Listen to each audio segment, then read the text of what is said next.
Howdy folks, welcome to CapeCast, the official webcast of the Cape Cod Times, and today it's quick, spooky pumpkin carving time with Cape pumpkin carving guru, Sharon Nelson. CapeCast.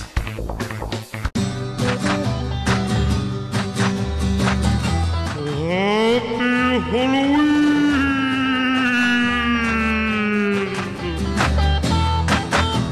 Well, Sharon, you're making your first move, and I'm no expert, but it looks like you're going in from the bottom of the pumpkin, not the top, so maybe we better just stop, right? Is that... No, this is what I want to do. I want to be able to put the pumpkin on top of the light, rather than put the light in the pumpkin. It's going to sit nicer. What is that tool you're using to sort of get the guts out of the pumpkin, that scraper thing? It actually just came with one of the pumpkin carving sets, and I find it works just fine. I've used sort of big spoons, like kitchen spoons, pretty successfully. Work too. Ice cream scoops, I've heard, are pretty good. Previous to the gutting of the pumpkin, you drew a scary face on a piece of paper. And we're looking at fangs, we're looking at spooky. You're going to use a little shading, but now you're going to tape this thing onto the pumpkin. What's going on here? We're going to tape it on because we want to be able to carve the face, obviously. So we want to have the face on the pumpkin, not on the paper. So you're going to somehow figure out a way to guide yourself through the paper onto the surface of the pumpkin, huh? Yes, I'm going to use an awl, and I'm going to poke holes through the paper and through the pumpkin to get the image there.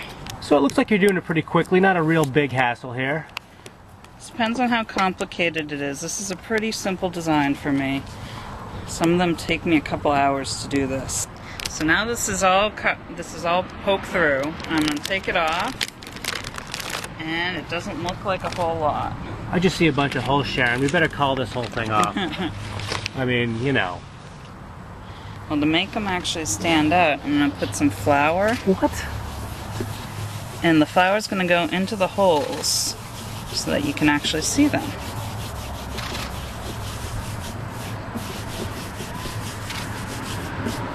Oh, yeah. Hey, it's kind of jumping out. Oh, and it's still spooky. Look at those fangs. This is going to be good. Sharon starts with her jack-o'-lantern the way we all start, by making some holes going right into the pumpkin. She's doing it for the fangs and the eyeballs, all the way through into the interior. Where it gets interesting is when she takes out this craft tool. She got it for a couple bucks at Ocean State Job Lot, and she follows part of the pattern, just scooping out part of the pumpkin, not going all the way in. It makes it kind of yellow, and that means when the light's inside coming out, it has extra detail, extra spooky loveliness. This is really breaking through to the other side of jack-o'-lantern making. Oh no, don't go in there! Evening.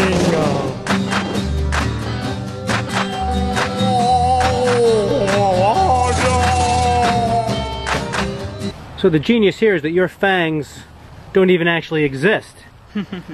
Except when the light shines through, and they'll be extra fangy at that point. Well, we're here in Sharon's basement with what may be the spookiest pumpkin on Cape Cod. When it comes to jack-o'-lantern illumination, Sharon swears by those battery-powered little camping lights instead of candles, which she says can burn the roof of your pumpkin, your masterpiece. And even though it smells good, it might not be good for longevity.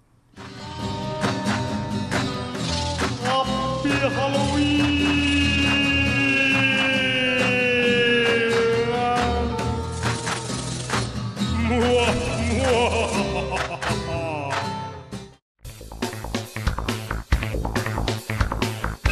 CapeCast. Currently on exhibit at Sharon's house is the Scarecrow from The Wizard of Oz, played by Ray Bolger. And look at that detail. It's all pumpkin and a little light. It's a work of art.